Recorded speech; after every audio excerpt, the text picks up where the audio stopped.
राम जी और शंकर जी का युद्ध। बात उन दिनों की है जब श्रीराम का अश्वमेध यज्ञ चल रहा था। श्रीराम के अनुज शत्रुघ्न के नेतृत्व में असंख्य वीरों की सेना सारे प्रदेश को विजित करती जा रही थी। यज्ञ का अश्व प्रदेश प्रदेश जा रहा था। इस क्रम में कई राजाओं के द्वारा यज्ञ का घोड़ा पकड़ा गया, लेकिन अयोध्या की सेना के आगे उन्हें झुकना पड़ा। शत्रुघ्न के अलावा सेना में हनुमान, सुग्रीव और भरत पुत्र पुष्कल सहित कई महारथी उपस्थित थे, जिन्हें जीतना देवताओं के लिए भी संभव नहीं था। कई जगह भ्रमण करने के बाद यज्ञ का घोड़ा देवपुर पहुंचा, जहां राजा वीरमणि का राज्य था। राजा वीरमणि अति धर्मनिष्ठ तथा श्रीराम एवं महादेव के अनन्य भक्त थे। उनके दो पुत्र रुक्मांगद और शुभंगद वीरों में श्रेष्ठ थे। राजा वीरमणि के भाई वीरसिंह भी एक महारथी थे। राजा वीरमणि ने भगवान शंकर की तपस्या कर उन्हें प्रसन्न किया था और महादेव ने उन्हें उनकी और उनके पूरे राज्य की रक्षा का वरदान दिया था। महादेव के द्वारा रक्षित होने के कारण कोई भी उनके राज्य पर आक्रमण करने का साहस नहीं करता था। जब अश्व उनके राज्य में पहुंचा तो राजा वीरमणि के पुत्र रुक्मांगद ने उसे बंदी बना लिया और अयोध्या के सैनिकों से कहा कि यज्ञ का घोड़ा उनके पास है, इसलिए वे जाकर शत्रुघ्न से कहें कि विधिवत युद्ध कर वो अपना अश्व छुड़ा ले। जब रुक्मांगद ने ये सूचना अपने पिता को दी तो वो बड़े चिंतित हुए और अपने पुत्र से कहा कि अनजाने में तुमने श्रीराम के यज्ञ का घोड़ा पकड़ लिया है। श्रीराम हमारे मित्र हैं और उनसे शत्रुता करने का कोई औचित्य नहीं है, इसलिए तुम यज्ञ का घोड़ा वापस लौटा आओ। इस पर रुक्मांगद ने कहा कि हे पिताश्री, मैंने तो उन्हें युद्ध की चुनौती भी दे दी है, आथा अब उन्हें बिना युद्ध के अश्व लौटना हमारा और उनका दोनों का अपमान होगा। अब तो जो हो गया है उसे बदला नहीं जा सकता, इसलिए आप मुझे युद्ध की आज्ञा दें। पुत्र की बात सुनकर वीरमणि ने उसे सेना सुसज्जित करने की आज्ञा दे दी। राजा वीरमणि अपने भाई वीरसिंह और अपने दोनों पुत्र रुक्मांगद और शुभांगद के साथ विशाल सेना लेकर युद्ध क्षेत्र में आ गए। इधर जब शत्रुघ्न को सूचना मिली कि उनके यज्ञ का घोड़ा बंदी बना लिया गया है, तो वो बहुत क्रोधित हुए एवं अपनी पूरी सेना के साथ युद्ध के लिए युद्ध क्षेत्र में आ गए। उन्होंने पूछा कि उनकी सेना से कौन अश्व को छुड़ाएगा, तो भरत पुत्र पुष्कल ने कहा कि तातश्री, आप चिंता न करें। आपके आशीर्वाद और श्रीराम के प्रताप से मैं आज ही इन सभी योद्धाओं को मारकर अश्व को मुक्त करता हूँ। वे दोनों इस प्रकार बात कर रहे थे कि पवनसुत हनुमान ने कहा कि राजा वीरमणि के राज्य पर आक्रमण करना स्वयं परमपिता ब्रह्मा के लिए भी कठिन है, क्योंकि ये नगरी महाकाल द्वारा रक्षित है। अतः उचित यही होगा कि पहले हमें बातचीत द्वारा राजा वीरमणि को समझाना चाहिए और अगर हम न समझा पाए तो हमें श्रीराम को सूचित करना चाहिए। राजा वीरमणि श्रीराम का बहुत आदर करते हैं, इसलिए वे उनकी बात नहीं टाल पाएंगे। हनुमान की बात सुनकर श्री शत्रुघ्न बोले कि हमारे रहते अगर श्रीराम को युद्ध भूमि में आना पड़े, ये हमारे लिए अत्यंत लज्जा की बात है। अब जो भी हो हमें युद्ध तो करना ही पड़ेगा। ये कहकर वे सेना सहित युद्धभूमि में पहुंच गए। भयानक युद्ध छिड़ गया। भरत पुत्र पुष्कल सीधा जाकर राजा वीरमणि से भिड़ गया। दोनों अतुलनीय वीर थे। वे दोनों तरह तरह के शस्त्रों का प्रयोग करते हुए युद्ध करने लगे। हनुमान राजा वीरमणि के भाई महापराक्रमी वीरसिंह से युद्ध करने लगे।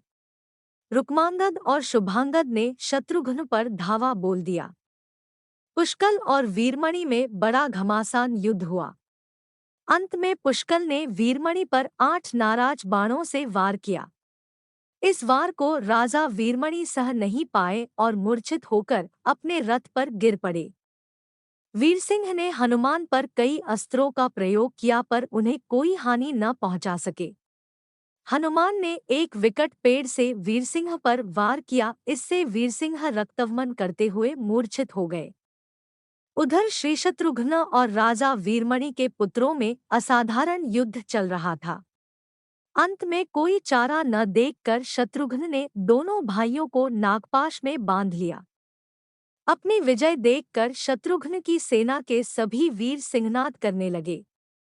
उधर राजा वीरमणि की मूर्छा दूर हुई तो उन्होंने देखा कि उनकी सेना हार के कगार पर है। ये देखकर उन्होंने भगवान रुद्र का स्मरण किया। महादेव ने अपने भक्त को मुसीबत में जानकर वीरभद्र के नेतृत्व में नंदी, भृंगी सहित सारे गणों को युद्ध क्षेत्र में भेज दिया। महाकाल के सारे अनुचर उनकी जय जयकार करते हुए अयोध्या की सेना पर टूट पड़े। शत्रुघ्न, हनुमान और सारे लोगों को लगा कि जैसे प्रलय आ गया हो। जब उन्होंने भयानक मुख वाले रुद्रावतार वीरभद्र, नंदी, भृंगी सहित महादेव की सेना देखी तो सारे सैनिक भय से कांप उठे। शत्रुघ्न ने हनुमान से कहा कि जिस वीरभद्र ने बात ही बात में दक्ष प्रजापति का मस्तक काट डाला था और जो तेज और समता में स्वयं महाकाल के समान है, उसे युद्ध में कैसे हराया जा सकता है। ये सुनकर पुष्कल ने कहा कि हे तातश्री, आप दुखी मत हो। अब तो जो भी हो, हमें युद्ध तो करना ही पड़ेगा। ये कहता हुए पुष्कल वीरभद्र से, हनुमान नंदी से और शत्रुघ्न भृंगी से जा भिड़े। पुष्कल ने अपने सारे दिव्यास्त्रों का प्रयोग वीरभद्र पर कर दिया, लेकिन वीरभद्र ने बात ही बात में उसे काट दिया। उन्होंने पुष्कल से कहा कि हे बालक, अभी तुम्हारी आयु मृत्यु को प्राप्त होने की नहीं हुई है, इसलिए युद्ध क्षेत्र से हट जाओ। उसी समय पुष्कल ने वीरभद्र पर शक्ति से प्रहार किया जो सीधे उनके मर्मस्थान पर जाकर लगा। इसके बाद वीरभद्र ने क्रोध से थर्राते हुए एक त्रिशूल से पुष्कल का मस्तक काट लिया और भयानक सिंहनाद किया। उधर भृंगी आदि गणों ने शत्रुघ्न पर भयानक आक्रमण कर दिया। अंत में भृंगी ने महादेव के दिए पाश में शत्रुघ्न को बांध दिया। हनुमान अपनी पूरी शक्ति से नंदी से युद्ध कर रहे थे। उन दोनों ने ऐसा युद्ध किया जैसा पहले किसी ने नहीं किया था। दोनों श्रीराम के भक्त थे और महादेव के तेज से उत्पन्न हुए थे। काफी देर लड़ने के बाद कोई और उपाय न देखकर नंदी ने शिवास्त्र का प्रयोग कर हनुमान को पराभूत कर दिया। अयोध्या के सेना की हार देखकर राजा वीरमणि की सेना में जबरदस्त उत्साह आ गया और वे बाकी बचे सैनिकों पर टूट पड़े।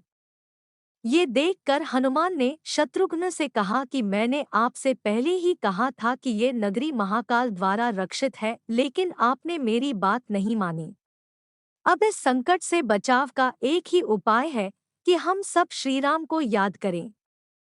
ऐसा सुनते ही सारे सैनिक शत्रुघ्न, पुष्कल एवं हनुमान सहित श्रीराम को याद करने लगे।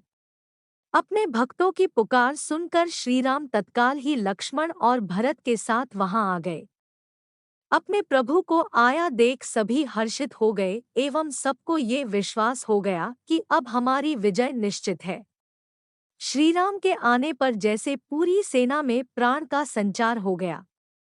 श्रीराम ने सबसे पहले शत्रुघ्न को मुक्त कराया और उधर लक्ष्मण ने हनुमान को मुक्त करा दिया।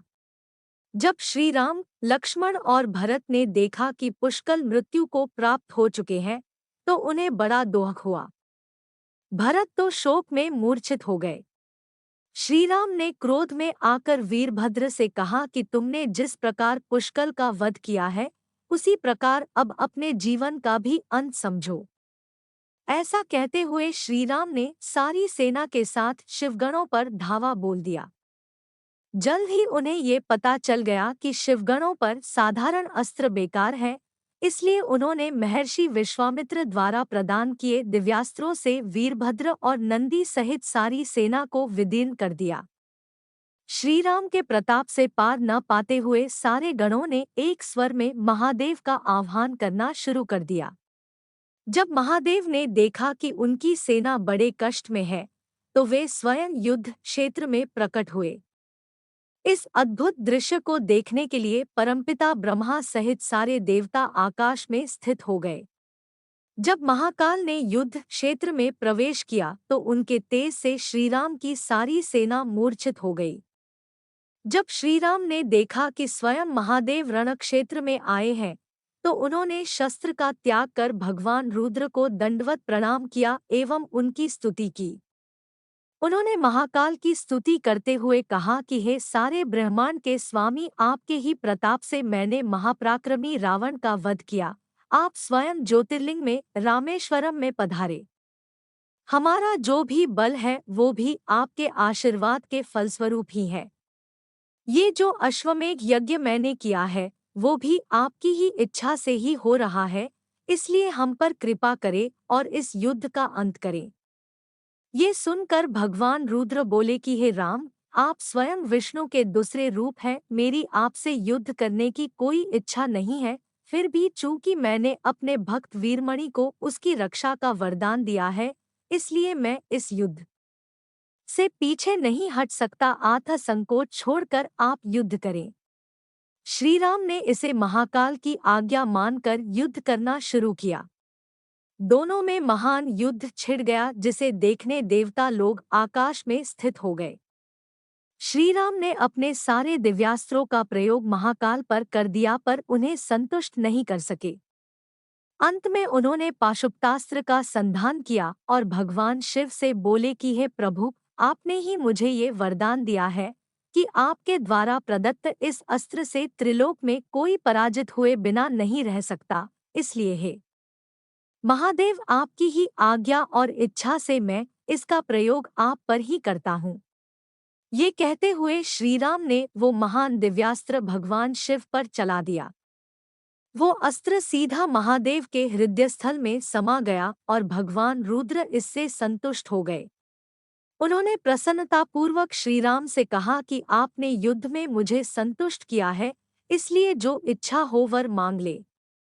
इस पर श्रीराम ने कहा कि हे भगवान, यहाँ इस युद्ध क्षेत्र में भ्राता भरत के पुत्र पुष्कल के साथ असंख्य योद्धा वीरगति को प्राप्त हो गए हैं, उन्हें कृपया जीवन दान दीजिए। महादेव ने मुस्कुराते हुए तथास्तु कहा और पुष्कल समेत दोनों ओर के सारे योद्धाओं को जीवित कर दिया। इसके बाद उनकी आज्ञा से राजा वीरमणि ने यज्ञ का घोड़ा श्रीराम को लौटा दिया और अपना राज्य रुक्मांगद को सौंप कर वे भी शत्रुघ्न के साथ आगे चल दिए।